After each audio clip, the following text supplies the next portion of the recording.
এইবার স্যারের কাছে কয়টা টাকা বাড়াইছাম, যেহেতু স্যারের আগেরও কয়টা টাকা বাকি আছে আর এখনো 2 জোড়া জুতা, তাইলে নিশ্চয়ই বাড়াই চাইতেই পারি। স্যারে দিলেও তো দিতে পারে, কারণ স্যার তো একজন ভালো মানুষ।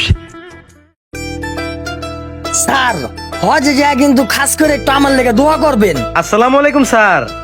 ওয়ালাইকুম আসসালাম। আর রানা, কি খবর? তুমি এইখানে?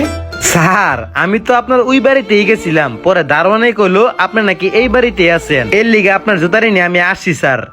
ও, জুতা নিয়ে আসছো? আচ্ছা দাও, পাপুর হাতে দাও। আর তোমার কয় টাকা বিল হয়েছে?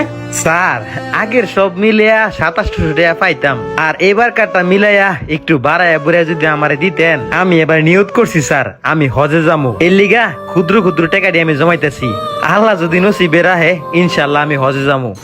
কি রে পাপ্পু, রানা কয় কি এবেলে হজে যাইবো? ও রমিয়া মুচির কাম, স্বপ্ন তো দাও বহুত বড়, হজে যাই। তুমি কই তো হজে যাইবা?